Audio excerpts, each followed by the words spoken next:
Assalamualaikum warahmatullahi wabarakatuh. Salam sejahtera untuk kita semua. Saudara-saudara, saya Toto Soeharto, Guru Besar Filsafat Pendidikan Islam dari IAIN Surakarta. Pada pertemuan keempat kali ini, saya akan membicarakan tentang mata kuliah Filsafat Sejarah.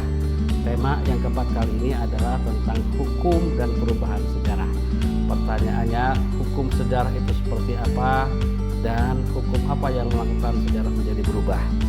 Ini adalah hal penting dalam kuliah ini. Baik saudara, kita mulai dengan pertanyaan pertama. Apa sih hukum sejarah itu? Hukum apa yang membuat berlaku bagi sejarah? Pertama, ingin saya menyampaikan seperti saudara bisa lihat di slide di sini, ya. Segala sesuatu yang terjadi dalam alam manusia memiliki sifat beraturan, ya. Sifat ini tidak dapat dielakkan. Nah, ini disebut dengan hukum sejarah. Artinya yang terjadi, peristiwa apapun yang terjadi di dunia ini dilihat dari sisi filsafat sejarah, itulah yang disebut dengan hukum sejarah. Akan tetapi kalau kita baca beberapa literatur, ternyata meskipun ada hukum sejarah, sejarah itu fungsinya bukan untuk meramalkan, tetapi hanya untuk memberikan historical trend, kecenderungan saja. Hal ini karena sejarah itu bukan ilmu pasti, jadi tidak bisa meramalkan secara detail apa yang terjadi di yang akan datang. Tetapi sejarah hanya bisa memberikan kecenderungan historis yang bisa memprediksi apa yang akan terjadi di masa yang akan datang dengan melihat hukum-hukum sejarah ini. Baik saudara, hukum yang pertama di dalam kita mengkaji tentang hukum sejarah adalah bahwa segala sesuatu yang terjadi di dunia ini mengikuti hukum kausalitas, sebab akibat. Jadi tidak ada sebuah peristiwa yang terjadi tanpa sebab. Peristiwa apapun ini diistilahkan oleh Edward Carl bahwa sejarah itu tidak lain adalah studi tentang sebab akibat. Kemudian hukum yang kedua, tidak ada peristiwa sejarah yang terjadi secara kebetulan. Semuanya mengikuti hukum kausalitas. Oleh karena itu, ketika kita mengetahui tentang sebuah peristiwa, maka kita harus melacak penyebabnya apa. Ini adalah hukum sejarah yang harus kita pahami bersama. Karena ketika kita memahami tentang hukum ini, maka fenomena-fenomena sejarah apapun yang terjadi di dunia ini, maka kita bisa menelusuri sebabnya. Dari hukum ini, saudara, kita bisa memastikan ketika kita melakukan studi sejarah, maka ketika ada sebuah peristiwa, fenomena, tidak cukup kita hanya menjelaskan fenomena itu tadi, tanpa kita melacak ke belakang penyebabnya.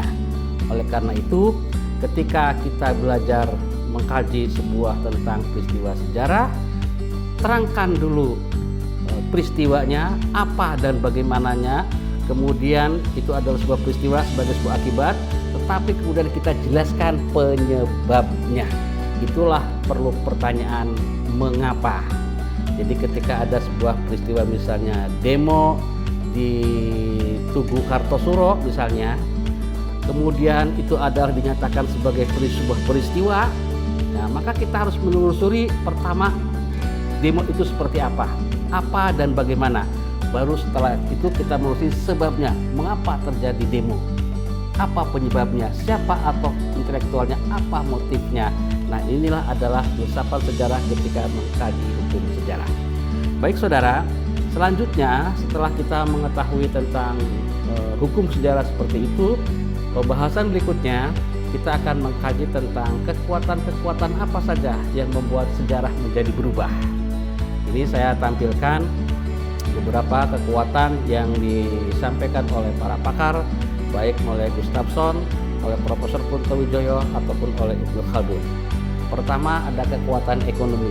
Bagaimana kita lihat di slide yang kita tampilkan, ekonomi salah satu kekuatan sejarah yang bisa mengubah peristiwa sejarah. Banyak peristiwa-peristiwa ekonomi yang terjadi di dunia ini karena faktor ekonomi yang merubahnya. Kedua, ideologi. ideologi tertentu, ideologi kapitalisme, ideologi Pancasila, ideologi sosialisme, itu juga adalah kekuatan sejarah yang mengubah dunia. Ya, agama tentu saja. Kita mengenal agama-agama di dunia, ya, perubahan yang terjadi di dunia salah satu yang disebutkan oleh agama. Teknologi.